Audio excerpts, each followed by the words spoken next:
بسم اللہ الرحمن الرحیم۔ السلام علیکم۔ ملک میں ایک دفعہ پھر نادیدہ قوتوں کی طرف سے ایک ایسی بحث چھیڑ دی گئی ہے جس کا کوئی حاصل وصول نہیں ہے۔ یہ کہا جا رہا ہے کہ ملک میں صدارتی نظام آ رہا ہے یا لایا جا رہا ہے، اور دلچسپ بات یہ ہے کہ بظاہر جو لوگ اس آئیڈیا کو مارکیٹ کر رہے ہیں، سیل کرنے کی کوشش کر رہے ہیں، دو چار صحافیوں کو میں نے اس پر سنا جو اس کو ایڈوکیٹ کر رہے ہیں، اس کی وکالت کر رہے ہیں، تو ان کی باتوں سے یہ بالکل ظاہر اور باہر ہے کہ ان بیچاروں کو نہ صدارتی نظام کا پتہ ہے، نہ پارلیمانی نظام کا پتہ ہے۔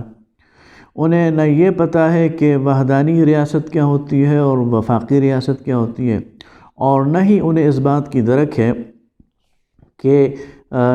اختیارات کی تقسیم یا سپریشن آف پاور کیا ہے، اور فیوژن آف پاور یا اختیارات کا ارتکاز یہ کون سے سسٹم میں ہوتا ہے۔ لیکن انہیں ایک اشارہ مل گیا اور انہوں نے بے پر کی اڑانے کی کوشش کی اور شروع کر دی ہے، اور غلغلہ اٹھانا شروع کر دیا ہے صدارتی نظام کا۔ اور دلچسپ بات یہ ہے کہ بعض لوگ اس میں مرچ مسالہ یہ لگا رہے ہیں کہ یہ صدارتی نظام یہ اسلامی نظام کے قریب ہے، اور پاکستان کے اندر ایک دفعہ پھر لوگوں کی اسلامی جو حص ہے اور اسلام سے جو محبت ہے اس کو بیچنے کی اور اس کو سیل کرنے کی کوشش کر رہے ہیں۔ سب سے پہلی بات تو یہ ہے کہ سب سے اہم سوال یہ ہے کہ یہ صدارتی نظام لائے گا کون؟ یہ صدارتی نظام سپریم کورٹ نافذ نہیں کر سکتی، یہ صدارتی نظام اسٹیبلشمنٹ کسی اشارے پر نہیں لا سکتی، یہ صدارتی نظام اگر آئے گا بھی تو اس کا واحد ذریعہ پارلیمان ہے۔ آئین پاکستان میں اس وقت 1973 کا آئین نافذ ہے، اور اس آئین میں ترمیم کا طریقہ کار واضح طور پر موجود ہے، اور وہ ہے 2/3 اکثریت۔ اب کسی جماعت کے پاس 2/3 اکثریت ہوگی تو وہ آئین میں ترمیم کرے گی۔ دوسری خاص بات یہ ہے کہ جو موجودہ پارلیمان ہے اس کے پاس اس بنیادی خاکے میں تبدیلی کا مینڈیٹ ہی نہیں ہے۔ لہٰذا اگر یہ بات طے ہو چکی ہو کہ اس ملک کے پارلیمانی نظام کو بدل کر صدارتی نظام لانا ہوگا، تو پھر اس کے لیے پہلا پری ریکویزٹ یہ ہے کہ اس بنیاد پر نئے الیکشن کرائے جائیں، اور الیکشن میں یہ واضح کوئی سیاسی جماعت اس آئیڈیا کو اون کرے اور عوام کے پاس جا کر اپنے منشور میں اس کو آگے رکھ کر عوام سے ووٹ کا مطالبہ کرے، اور اگر اس الیکشن میں عوام اسے 2/3 اکثریت سے نواز دے اور اس کی پارلیمنٹ میں 2/3 نشستیں آ جائیں، تو پھر اس کو اختیار ہے کہ پارلیمانی نظام سے اس کو ہٹا کر صدارتی نظام کو لایا جا سکتا ہے۔ لیکن پاکستان کی تاریخ ہمیں بتاتی ہے کہ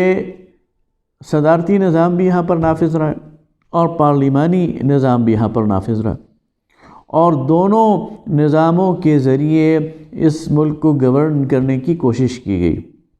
لہٰذا کیا یہ ہمارے مسائل کا حل ہے، اور اس کے ذریعے پاکستان کی جو اس وقت معیشت کی صورتحال ہے یہ بہتر ہو سکے گی، اور پاکستان اس وقت جن گوناگون مسائل کا شکار ہے کیا وہ مسائل حل ہو سکیں گے؟ تو اس کا جواب نفی میں ہے، اس لیے کہ یہ دونوں نظام، صدارتی نظام یا پارلیمانی نظام، یہ ہمارے مسائل کی وجہ نہیں ہے۔ ہمارے مسائل کی وجہ اس ملک کے اندر صحیح معنوں میں جمہوری روح کا فقدان ہے۔ ہمارے ہاں ہر 10 سال بعد ایک تجربہ کیا جاتا ہے، ہمارے ہاں عوام کو ان کی آزاد مرضی کے مطابق اپنے لیے حکمران چننے کا موقع نہیں دیا جاتا، ان کے لیے ایسے حالات بنا دیے جاتے ہیں کہ وہ کبھی ایک طرف بہہ جاتے ہیں اور کبھی دوسری طرف بہہ جاتے ہیں۔ یعنی نہ صرف یہ کہ الیکشن ڈے پر ان کے حقوق پر اور ان کی رائے پر ڈاکہ ڈالا جاتا ہے، بلکہ الیکشن سے پہلے جسے ہم پری پول ریگنگ کہتے ہیں، اس کے ذریعے اس ملک کے در و بست کو سنبھالنے کی کوشش کی جاتی ہے، اس ملک کے مستقبل کو اپنے ہاتھ میں لینے کی کوشش کی جاتی ہے، اور اس ملک کے اندر ایسا میکینزم اور ایسا سسٹم بنانے کی کوشش کی جاتی ہے کہ کوئی بھی فرد آ کر وہ مختار کل نہ بن سکے، وہ اختیارات کو انجوائے نہ کر سکے، وہ آزاد مرضی سے فیصلے نہ کر سکے، اور اس کے لیے ایسے اتنے گڑھے کھود دیے جاتے ہیں کہ وہ اگر ایک سے بچتا ہے تو دوسرے میں گرتا ہے، اور دوسرے سے بچتا ہے تو تیسرے میں گرنے کی کوشش کرتا ہے۔ ہمارے مسائل تب حل ہوں گے جب یہاں پر حقیقی جمہوری روح کے مطابق الیکشن ہوں گے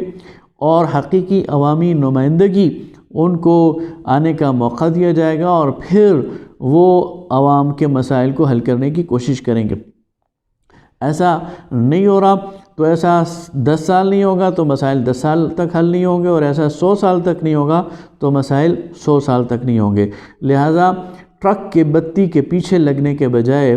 عوام کو اس بار بالکل یکسو ہو کر اس ملک کے اندر صحیح معنوں میں جمہوری اقدار کو فروغ دینے کی بات کرنی چاہیے، اور یہ جو سیاسی جماعتیں موجود ہیں ان کو خود اپنے اندر جمہوریت لے کر آنی چاہیے، اور پھر اس ملک کے اندر جمہوری اقدار کے فروغ کے لیے اور آئین کی بالادستی کے لیے اور اداروں کی بالادستی کے لیے بات کرنی چاہیے، اور اس ملک میں احتساب کا ایک نظام متعارف کرانا چاہیے جس کے ذریعے جو خرابی کرتا ہے، جو کرپشن کرتا ہے، اس کو سزا مل سکے، اور جو اچھا ڈیلیور کرے تو اس کے لیے عوام اسے دوبارہ آنے کا موقع دے سکیں۔ بہت شکریہ۔